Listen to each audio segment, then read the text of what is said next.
प्रदेश में लोकसभा चुनाव के चौथे चरण के पहले पार्टियों ने प्रचार में अपना पूरा जोर लगा दिया।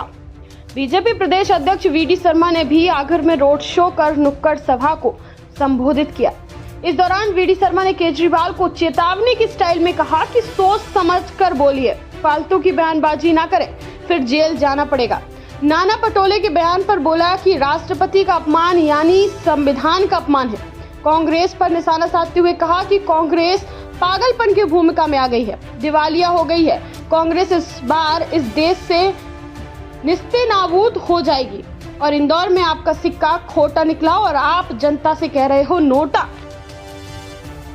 महाराष्ट्र के कांग्रेस अध्यक्ष हैं, उन्होंने ऐसे वक्त बयान दिया है कि राम मंदिर का शुद्धिकरण होना चाहिए जब राष्ट्रपति वहां पर एक दिन पहले गए। इस देश की जनता ने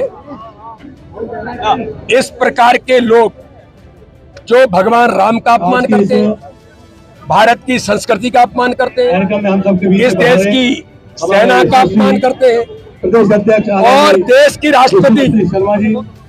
राष्ट्रपति बहन द्रौपदी मुर्मू राष्ट्रपति भारत की सर्वोच्च पद पर, संवैधानिक पद पर मेरी बहन राम मंदिर के अंदर दर्शन करने जाती हैं तो कांग्रेस के लोग कहते हैं कि शुद्धिकरण करेंगे।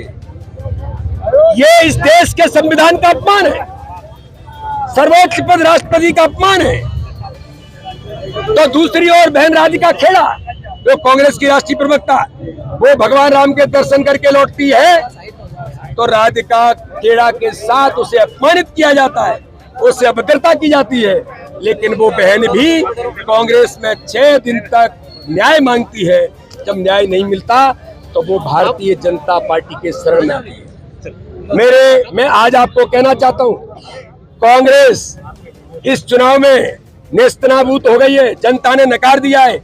इसलिए सबका अपमान करके केवल और केवल इस प्रकार की बातें वो कर रहे हैं, अनाप शनाप, जो पागलपन की भूमिका में है कांग्रेस आ गई है। इसलिए कांग्रेस अब दिवालिया घोषित हो गई है।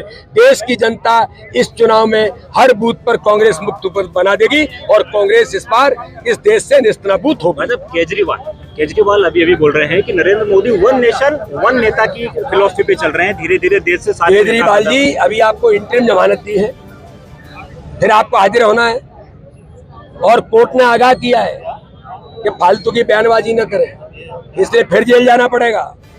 इसलिए आप अभी पहले भ्रष्टाचार के जो आपके ऊपर आरोप साबित हो रहे हैं, हुए हैं, उनका देश आपसे पूछ रहा है।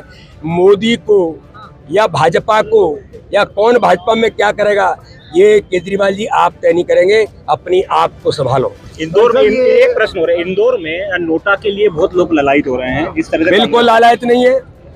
इंदौर की जनता लोकतंत्र में मतदान करेगी। कांग्रेस लोकतंत्र को अपमान करने का काम कर रही है। तुम्हारा सिक्का खोटा निकला और आप जनता से कह रहे हो नोटा। ये जनता कोई मूर्ख है भाई? आप अपने देखो, आपका प्रत्याशी क्यों भाग गया, लेकिन जनता को नोटा का अपमान करना, नोटा को एक अपॉर्चुनिटी है, आप इसका प्रचार प्रसार नहीं कर सकते। खबरों की दुनिया से लेकर संघर्षों की कहानी तक, क्षेत्रीय खबर और संस्कृति के संग बुंदेली माटी से बना एक अंग। बुंदेलखंड 24/7, स्वतंत्र बुंदेलखंड, सफल बुंदेलखंड।